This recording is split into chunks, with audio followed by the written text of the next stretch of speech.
e nderuar televizikues, në aktualitetin sot unë do të them kësaj kakofonie, kësaj vështirësie në rrugët shqiptare. Numërojmë që janë rreth 500-600 aksidente në vit, 300 veta janë me humbje jete ose me kështu, numërojmë që rreth 900 tjerë mbeten invalid, por kemi dhe dëme të jashtëzakonshme materiale dhe jetësore në njerëz. Veç kësaj, ne kemi dhe rastin e fundit, sepse edhe siguracionet kanë ndryshuar, Erion Bracia ju qep gruas së dashamirëse, derisa e hoqi, ja vdesja s'ka. Për gjitha këto probleme, por edhe për probleme të tjera, unë do diskutoj me dy mjeshtër të sinjalistikës shqiptare, me dy njerëz që na ka dhënë mendime se si të shpëtojmë nga vdekja, pavarësisht se neve na duken si gjëra sportive. Kam thirrur në studio inxhinier Fatmir Hasho, më së merr në studio. Aksidentes dhe një nga njerëzit që e pash edhe Eliana të kishte dëgjuar me vëmendje. Njerëzit dëgjojnë me vëmendje. Pse ndodh kjo, Fatmir? Shumë shkurt, unë mundohem të them qartë dhe sakt problemet që kemi në Shqipëri për rritjen e sigurisë rrugore dhe sa më pak humbje jetësh. Unë kam ftuar në studio zotin Niko Çaçi, këtë njeri që rrugët shqiptare i ka bërë me sy. Deri atëherë rrugët shqiptare ose i ka bërë me gojë, sepse të bësh rrugët me sy dhe me gojë do të thotë që të shpëtosh jetë njerëzish, të vish sa më afër këtyre shoferëve, sidomos me ngjyrat që ka prur ai, që i ka bërë rrugët shqiptare me sy edhe natën, më së merr në studio. Gjeta dhe ç'është kjo iniciativë, pse u lidhën me këto rrugët shqiptare, se një çudi është Niko Çaçi, zagoria është më shumë e lidhur mbas çajit dhe ujit kristal se sa. Jo vetëm. Jo vetëm, po unë nisem nga çajuti, nga ky çajuti. Nëse të angazhosh dhe të marrësh pjesë ose të kontribuosh në shpëtimin e jetëve, është edhe një pozicion human, po edhe pasion. Nëse këto dyja gërshetohen, normal që do të ketë arritje. Por fillesat e kësaj pune, unë mbroj shpesh tezën edhe teorinë që rastësia është mbreti i botës.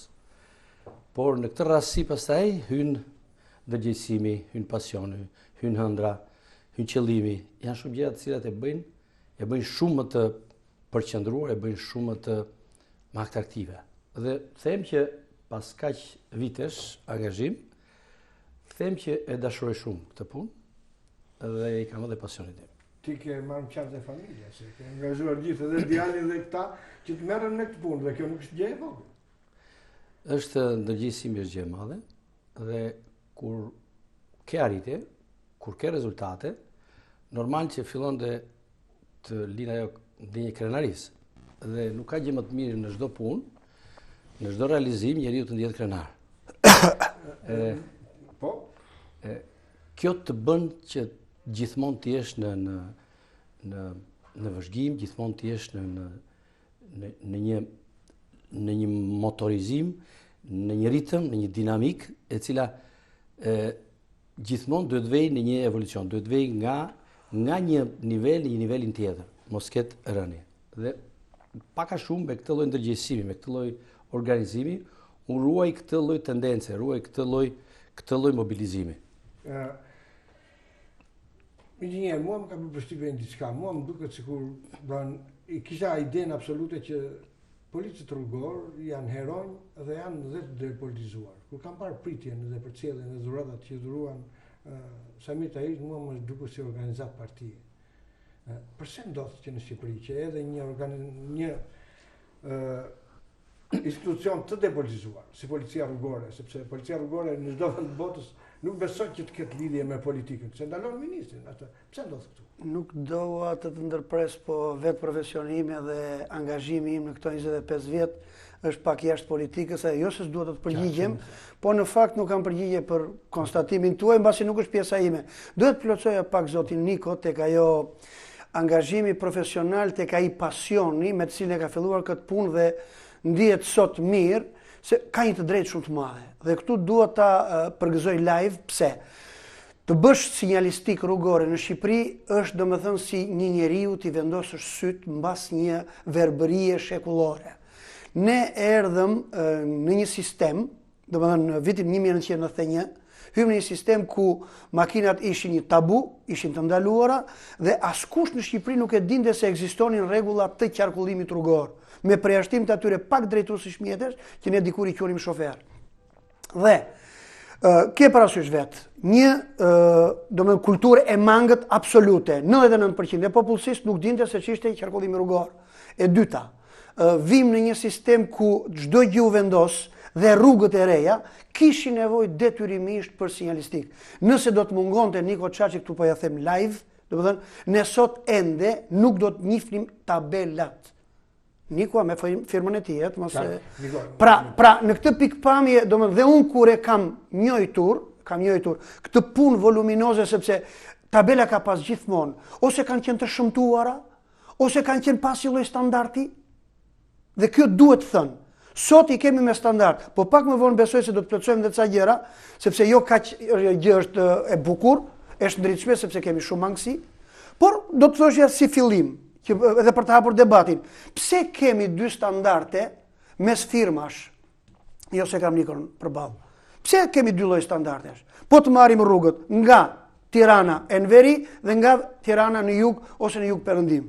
Po të vemi, të bëjmë një verifikim online, do të shikoni ka mangësi dhe në projektim, dhe në zbatim, dhe mbi të gjitha në cilësinë e punimeve të sinjalistikës rrugore, të cilat zënë jo pak, po rreth 20% të vlerës totale të rrugës. Pastaj, sa shkurtojnë rrugës e tjera, janë probleme të tjera. Niko, Unë marr shkas nga konstatimi i fundit i inxhinierit, ku ka përcaktuar dashi pa dashi, qoftë rastësisht, se çfarë pozicioni zë sinjalistika në ndërtimin e një aksi rruge nga fillimi. Inxhinieri tha të 20%. Mbase 20% në relievet malore, si që jemi dhe ne, është mëse bince, por po ta marrim në aspektin e një raporti që përdor Europa, do të thoshja që sinjalistika zë nga 12 deri në 15% të vlerës. Po nuk ka rëndësi vlera. Dua të dal. Nuk ka rëndësi vlera. Dua të dal diku. Dhe këtu lind automatikisht një pyetje. Pse jemi në këtë gjendje? Ka një shkak objektiv.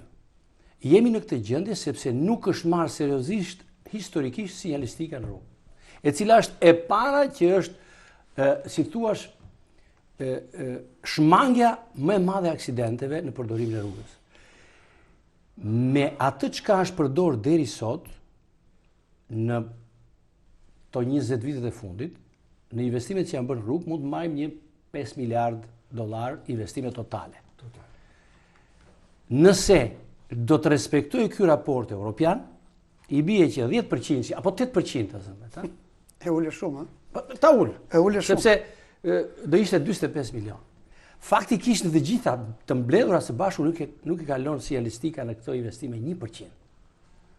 E kuptoni sa mbrapa jemi në këtë drejtim? E kuptoni sa punë duhet bërë? Vitet e fundit, 4 vitet e fundit, është parë krejt ndryshe domosdoshmëria e implementimit dhe i freskimit të sinjalistikës rrugore në akset kryesorë të vendit. Dhe pak a shumë është ndjerë ndryshimi. Ti marrim me radhë akset, do të shikojmë që kemi një lexim, kemi një evidentim krejt ndryshe të leximit të rrugës. Rruga lexohet. Në momentin që rruga lexohet, atëherë aksidentet nuk janë më ato që ishin para 5 vitesh dhe nuk është më burimi i aksidentit mungesës së sinjalistikës. Kjo ishte më saktë, lutem. Sepse aksidentet janë po ato që kanë qenë, por sinjalistika në pjesën e vet e ka ulur numrin burimin apo shkakun e aksidentit. Pra duhet të jemi të saktë në ndarjen e gjëra, sepse ka probleme të tjera, ka qenë sinjalistika, ka pas munguar total, por besoj rrugën nga Elbasani për në Pogradec, Korç është projekti juaj me sa di unë. Jo, ka një problem se duhet ta them. Unë bile kam qenë i pari që e kam 5 vjet rresh sa herë që kaloja në drejtim Qaftanës. Sa herë që kthesha unë thosha, ju lutem vijat e bardha, dhe herën e fundit kur i kam parë, dhe i kam parë natën, në të cilat qarkulloje shumë normalisht, kam falenderuar, domethënë, më në fund kemi një sinjalistik e cila të paktën nuk është burim për aksidentet. Një vlerë të madhe ose një falënderim të madh, një mirëkuptim duhet kemi në institucionet të cilat e kanë mbështet, e kanë iniciuar dhe e kanë financuar të projekt. Është Ministri i Transporteve dhe Drejtoria e Rrugëve. ARSH-ja, e cila ka bërë të pamundur që kjo të implementojnë sa më shpejt dhe arriti kohën dhe vlerat monetare të ndërgjegjësoj programin apo si thuash të ngjall edhe pozicionin human, por edhe detyrën që kanë këto institucione për ta bërë krejt ndryshe atë rrugë, e cila është një nga rrugët që përdoret më tepër, qoftë nga maqedonësit, qoftë nga turistët, qoftë nga ata që kanë punë për ta përdorur rrugën. Po ta shikojmë sot aktualisht atë rrugë, është rrugë që është me dritë. Unë do thoshja është rrugë me dritë. Rruga me dritë është rrugë që nuk të le të gabosh, është rrugë që nuk të lë të bësh aksident, sepse mungon një informacion në kthes, mungon një informacion për mos parakalim në vijin e plot, apo të tjera. Ndryshimi i kësaj rruge me çka qim para 4 vjetësh është si nata me ditë. Jo, absolutisht. Unë tani do të flas një dy gjëra konkrete, meqense me ç'kuptoj juve jeni dhe autor i kësaj. Ka një problem, për shembull, në atë rrugë konkretisht. Është një sinjalistik shumë e mirë se çka qenë, sepse ka munguar shumë tek urra e Murashit. Nuk e di pse më mungon tabela e kufizimit të shpejtësisë. Ose ka ndejtur maksimalisht 2 ditë ose 3 ditë për koincidencë, sepse ka ndodhur shumë aksidente atje dhe ja marr me ato shqyrtimin e aksidenteve, është vendosur një tabel kufizim shpejtësie në datën X dhe mbas 3 ose 4 ditë është çuditërisht është hequr. Po nuk është vetëm kjo. Jo, një minutë. Është pyetje me shumë. Shiko, ka rëndësinë e vet dhe unë duhet të dal tek një pyetje tjetër që mund ta bëj pak më vonë. Domethënë, projektet nga kush bëhen, nga kush miratohen, sepse zbatimi dihet që e bën ikuan në perfeksion dhe është pak që dhe ne si profesionist të jemi, domethënë, nuk është puna për kërkuar. Ja, të them unë një shembull konkret, zoti Fatmir, edhe zoti Niko. Do çoj një makinë e rënë në përmet, e cila nuk kalon të dënuarën e tregotit. Gjë e parë që bën ata pren natën tabelën, që ajo është 24 ton, kaloi ajo makina natën, se a kupton sa sofistikuar kemi neve këto shuarjet e tabelat e prerjet e këtyre. Këtë kam të vërtetuar plotësisht. Edhe nga deputeti socialist. Ne para se të hynim e diskutuam atë, unë kam rastin e një rrugë të re, para 1 vit ose 2 vjetësh, nga Burreli për të dalë në Rëshen, për në rrugën e Kombit, dhe çuditërisht të gjitha tabelat e kufizimit shpejtësisë kishin ngelur si tabelat të cilat ndalojnë qarkullimin e mjeteve. Pra një rreth bosh dhe numrat që ishin shkruar në të janë të fshira. Këtë fenomen e kanë vënë re dhe para 3-4 ditësh kur isha në drejtim Sarandës. Natyrisht është për të ka dalë një vendim i Këshillit të Ministrave, unë bën ndryshimet në kodin rrugor për dënimin e këtyre njerëzve që prishin sinjalistikën, sepse ato janë lekë të popullit shqiptar. Nuk janë lekë të Nikos. Ky zbaton bën mbas gjitha rregullave. Pse duhet i prishim? E tha shumë sakt, sinjalistika është dritë e syve për drejtuesin e mjeteve, kaq. Si e shpjegon Niko këtë ndryrë ose këtë mungesë, sepse neve po thoshte në çdo kilometër kemi nga i polic i cili na bën nga i gjog ose ruan me tabelë dhe neve ai rri poshtë një tabele të cilës janë shuar numrat. Tash është në aksin Rogozhin deri në Kapshtic janë përdorur disa elementë të rinj të sinjalistikës, të cilët i japin më shumë siguri, i japin më shumë lexim rrugës, sepse ky është fenomeni për burimin e aksidentit, dhe është ta lexosh, të jetë më e lexueshme rruga. Ajo është e lexueshme. Këto elementë që janë vënë risi, janë elementë të cilët edhe mund të bëjnë kuriozitetin tek fëmijët, tek qytetarët, tek fshatarët, dhe mbase me qëllim apo pa qëllim ato shkojnë i prekin, i ngacmojnë, i marrin, sepse ato mund të përdoren edhe ti vësh tek stopat e biçikletave, këto adezivët. Mund t'i vëj tek gardi i shtëpisë, mund t'i vëj tek makina. Mirë, po ai bën një shërbim për vete, po nuk kupton që bën një dëm të madh. Në qoftë se ne do të kemi dëshirën e mirë, kushdo që e përdor atë rrugë, që të ketë mundësi të sinjalizojë një keqdashës, ne do të jemi më mirë. Është ajo që tha inxhinieri, i thotë që ndërgjegjësimi i gjithë popullatës se ajo që është vënë atje ka një detyrë, ka një qëllim, kjo do ishte një mesazh dhe do ishte një gjë jashtëzakonisht e bukur, e mirë. Fakti atë lloj që ka konstatuar inxhinieri, që mungon tabela apo mungon thelbi i asaj që duhet lexojmë, ka disa shkaqe. Ne duke qenë gjithmonë në rrugë, pak a shumë kemi evidentuar ato shkaqet më ato që kuptohen. Ajo tabela që tha inxhinieri ka qenë atje, është në projekt, është vënë disa herë dhe është heqë disa herë, sepse mbrapa asaj ure rri gjithmonë një posobllok policia. Pra, unë këtë thash, polici rritë... Jo, dhe në moment që ai një përdorues i shpesh i asaj rruge, që të jetë në rregull me policinë, e heq, dhe i thot policit, në momentin e pe tabelen me 40, s'kish tabel. Shkon dhe e heq të drejtën. E kuptove të gjithë? Jo, shiko, e di pse aty është detyrim nga që është një kthes e 3 fishtë dhe një shpejtësi e kufizuar në eliminon në shumë raste. Jo vetëm shpejtësi.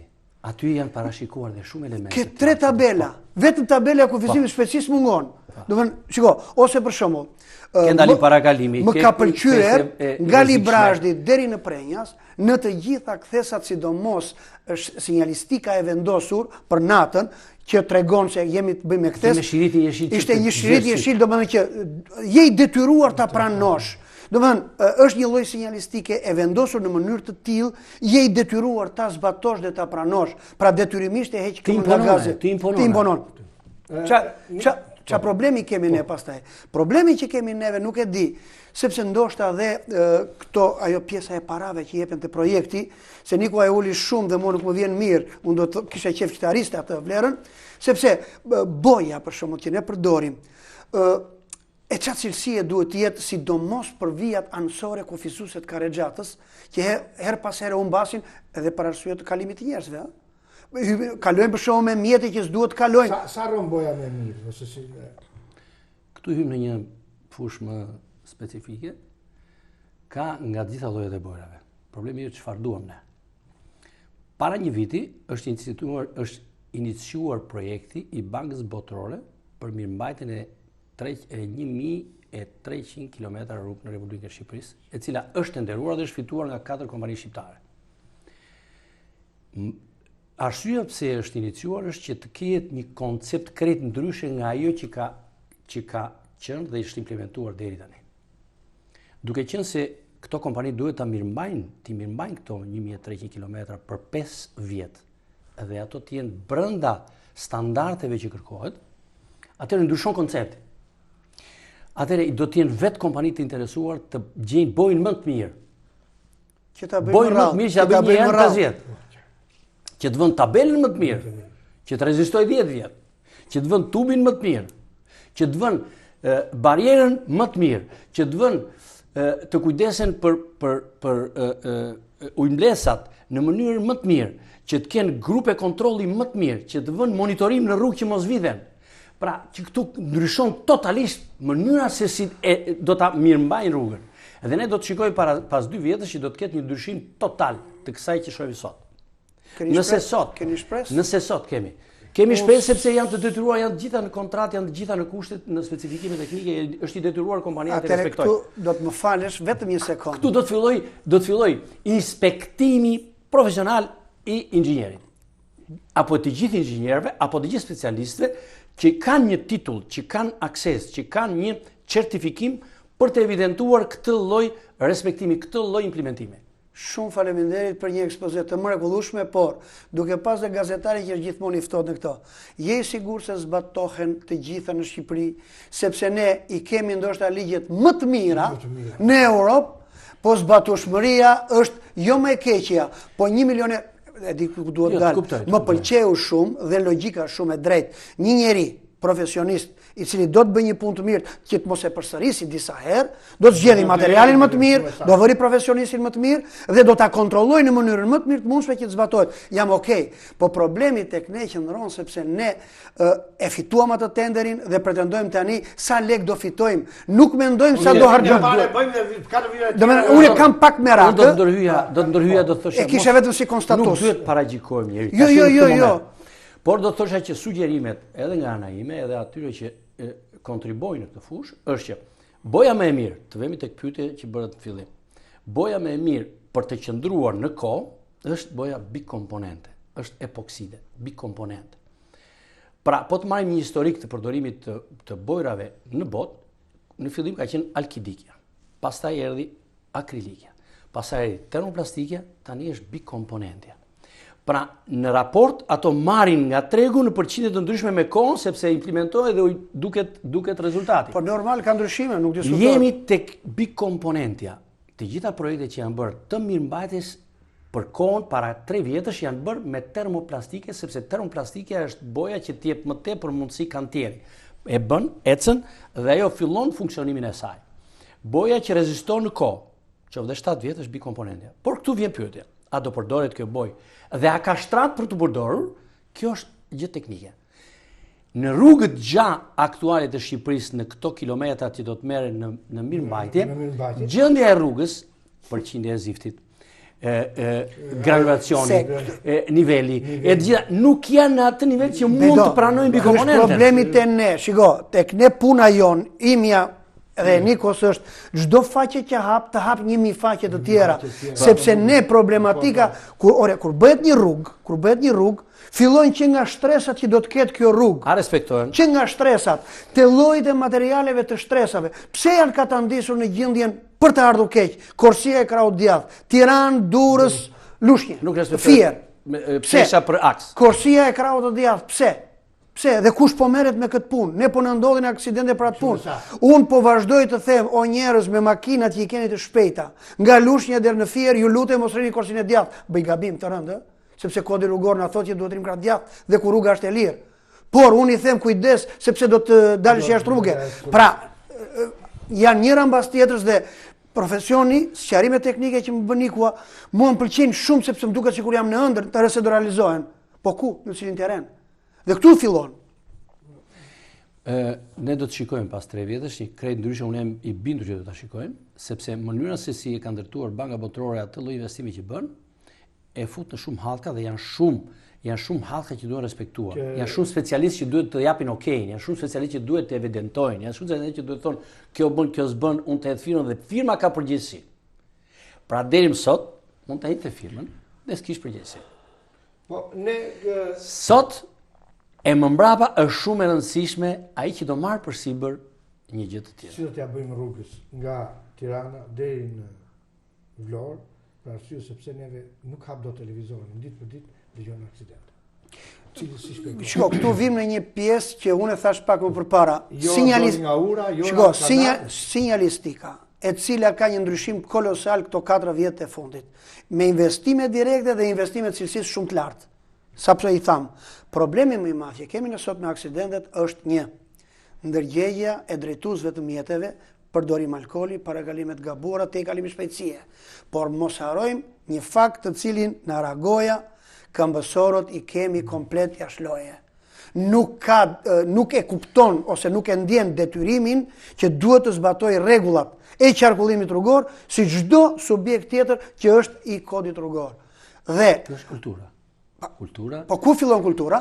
Mentaliteti. Kur kemi 4 vjet që i themi Ministrisë së Arsimit, filloni 1 orë në javë edukat rrugore. Je i ndërgjegjshëm inxhinieri që që në 2009 do të se edukata rrugore është një brashur e vogël. Jo, është detyrim për ta mësuar. Është detyrim për ta mësuar. Është alfabeti. Fiks. Ne nuk kemi bërë alfabeti, duam të lexojmë. Bëj alfabeti. Mësoj alfabeti, shiko kombinacionin, fillo lexo. Që në 2008 është dhënë me të madhe. Të futet, të implementohet, të futet si lënë. Të futet si lënë. Një në javë, nuk i kushton gjë. Dhe kjo lënë duhet të jetë praktike. E merr e fut në një laborator, më thonjza, në një laborator ku këmsori respekton semaforin, respekton përparësinë, respekton atë që është vija të bardha, respekton kufizimin e rrugës. Kurse ne në mentalitetin, flasim dhe ne që jemi këtu. Duhet ta vëmë gjithmonë vendin edhe si përdorues makine, por edhe si këmsor. Shiko, unë jam vetë ofruar dhe ju kam thënë. Morë do ta bëj fala sepse e bëj me kënaqësi. Të jap dhe un pak ndihmës. 1 orë në javë nuk më kushton gjë të shkoj në një shkollë dhe të them, këto janë rregullat, kështu duhet të ecim, sepse ne problem kemi edhe me të rinjt. Un pjesën mbi 50 vjeç po i justifikoj pak sepse s'ka pas as trafik, po 50 vjeç dhe poshtu nuk i fal më.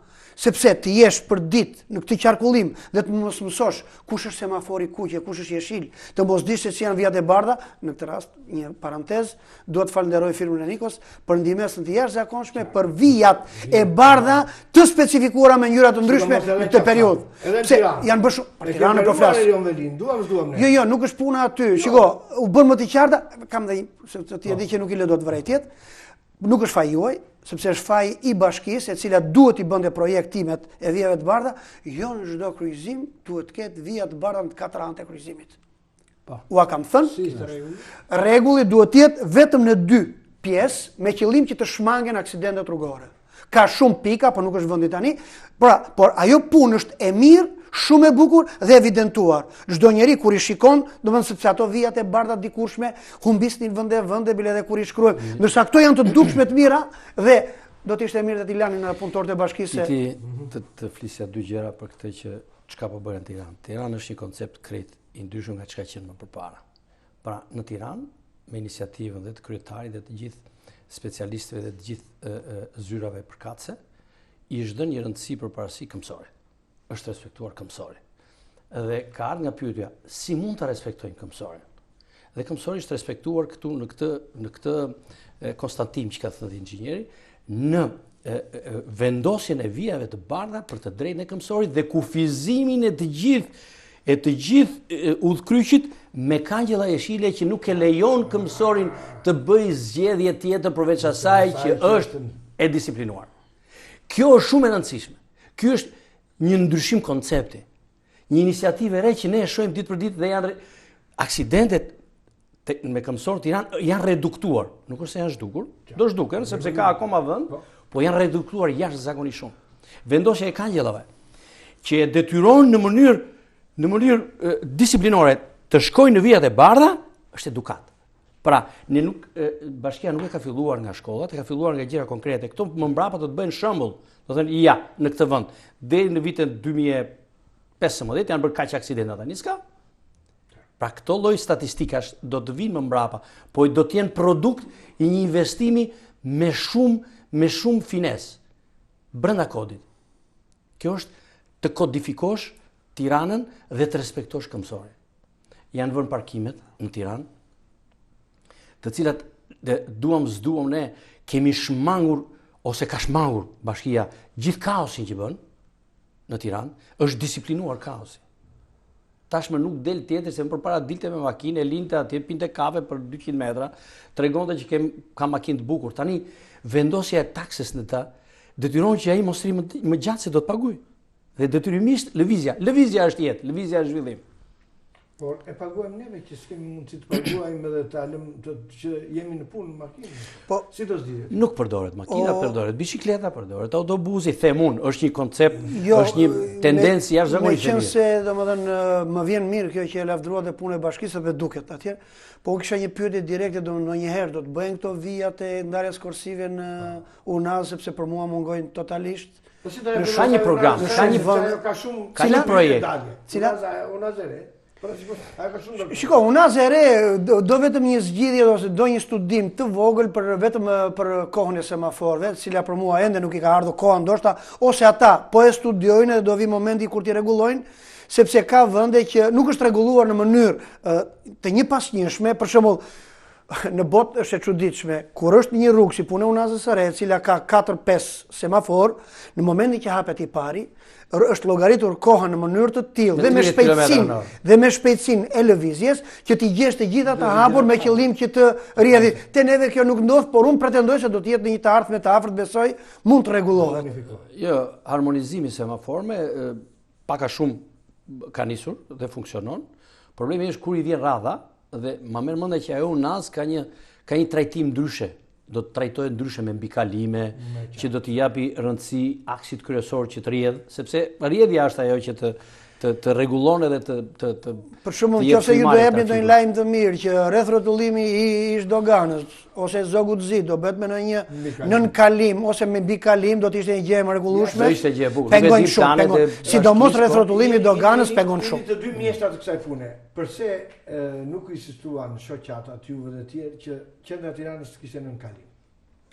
Sepse mënyra se si është bërë ajo, një pedonale pa nën kalim poshtë, shkon ku duash, Ku? Në Bologna, në gjitha. Në qendër. Po, në qendër. Çfarë ndodhi?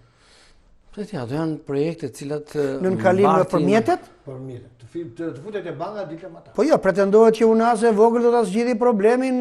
Unë e shikoj pak vetëm me vështirësi që ka jo UNAS, për mua është e kish te Torre Drini, domethënë, aty vetëm e shoh unë problemin se pjesët e tjera ishin të hapura janë mirë, po ki parasysh vetëm kaq. Një sektor 100 ose 200 metra të krijon shumë probleme. Unë do të thosha që unë kam shpresë dhe kam bindje që ata njerëz që punojnë sot në bashkim me këto që kanë bërë, unë jam i bindur që do ta rregullojnë edhe këtë gjë. Por është çështje kohë, është çështje financash, kanë koncepte të drejta, sepse kanë dhënë rezultat, kanë dhënë produkt. Dhe themi që po t'ja lëm kohës, do themi që do të jemi këtu prapë pas 2-3 vjetësh dhe ka për t'ju dhënë zgjidhje të gjitha problemeve. E kanë marrë shumë seriozisht eliminimin e të gjitha këtyre që vështirësojnë trafikun, që bëhen burim aksidenti, që bëhen një mundësi për t'i dhënë turizmit apo qytetarit mundësi që nga pika A në B të vejë më shpejt. Janë shumë koncepte të cilat mblidhen në një dhe japin një produkt. Dhe ata janë në këtë përpjekje. Janë shumë të devotshëm, janë shumë pasionant, unë i shoh dhe pak a shumë kur diskutoj me ta më bëhet qefi se shoh një dëshirë për të rregulluar punën.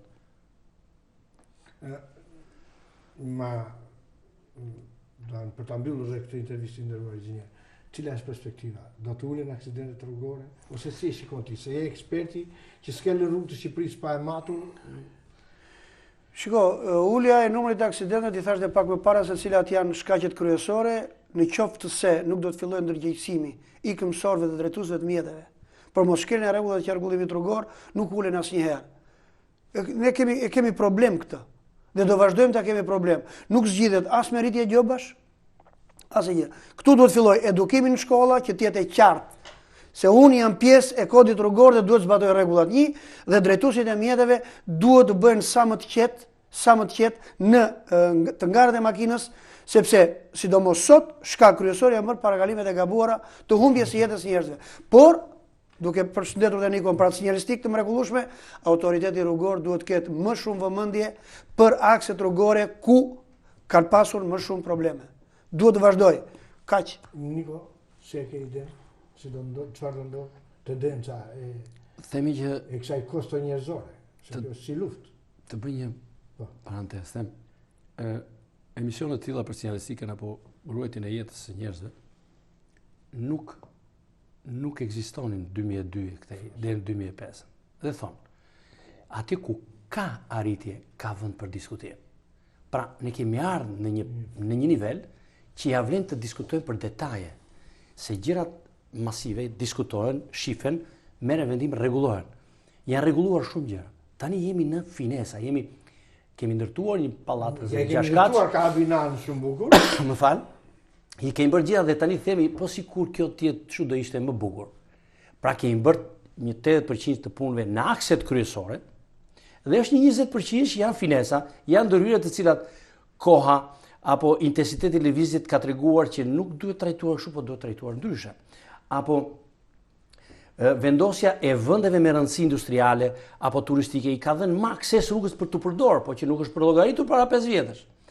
Atëherë këto lloj finesa, këto lloj ndërhyrjesh kanë të bëjnë me finesë, kanë të bëjnë me një vëmendje, e cila pas kësaj që thash në para pak minutash, në marrjen e këtyre rrugëve në mirëmbajtje me investim të Bankës Botërore dhe me një koncept ndryshe, them që do ndryshojë. Kjo është augur i mirë. Ke shpresë, inxhinier? Shpresa vdes e fundit thonë, por duhet punojmë më shumë edhe më fort, sidomos për uljen e numrit të aksidenteve, sepse ne kemi bilance lufte. Lajmi i fundit që kam, dërgonte Deutsche Welle, në Gjermani ndodhin 5500 humbje jetësh, kur popullsia është 80 milion, tek ne 360 veta në vit, kur popullsia është 3 milion. Krahasimin e bëni vetë. Qartë, kuptoj. Niko, do t'i ndryshosh bojrat, do t'i bësh bojrat si kudo në Evropë, apo çfarë do të Shqipëri? Ne atë po bëjmë. Problemi është, a janë të ndërgjegjësuar institucionet përkatëse që të zgjedhin sepse mund tani vonë po e marr vesh që bojrat që kanë Chelsea dhe që kanë shkaku i të gjithë ndryshimeve. Dhe jo vetëm pas bëhet fjalë. Dhe jo vetëm bojra. Është dhe gjendja, është respektimi i parametrave të asfaltit. Inxhinier, ke shpresë se do kemi një rrugë nga Tirana, për shembull në Kakavi, të jetë lineare me standarde evropiane për sinjalistikën? Pjesën e sinjalistikës kam besim se do t'jetë, por kjo sinjalistikë mbi çfarë baze është e vendosur. Unë ta thash pra Tiranë, Durrës, Fier, Korçë, Krau, Djathash, Jashtëloje, sado sinjalistik të vendosim, sepse s'mund të vendosim sinjalistik 40 km/h, sepse Korçën e Djathë kemi jashtë loje. Nuk e vendosim dot. Që ta përmbush 2 minuta, që të heqim edhe të idenë apo dyshimin. Të gjitha llojet e materialeve që përdoren në Shqipëri janë po ato që përdoren në Itali, po ato që përdoren në Francë. Konkluzioni? Kaq. Ju falenderoj që kisha studio. Të nderuar televizionistë, ne jemi në studio me inxhinier Fatmir Hasho, me këtë ekspert, me një njerëz që nuk është lodhur së thëni mos shkelni rregullat e çakun rrugor në rrugë, që na ka bërë edhe ekspertizën, që na është gjendur gjithmonë në ato halle në problemet e familjeve shqiptare që janë krijuar nga rruga, por që ende vazhdon. Faleminderit zot Fatmir. Faleminderit juve. Kisha në studio zoti Niko Çaçi, këtë njerëz që i ka bërë me sy rrugën shqiptare, i ka bërë me vesh, i ka bërë me gojë. Niko, të falenderoj që kisha në studio dhe Faleminderit për ndrysho bojrat që t'jenë sa më europian. Faleminderit për vëmendjen e nderuar të shikues.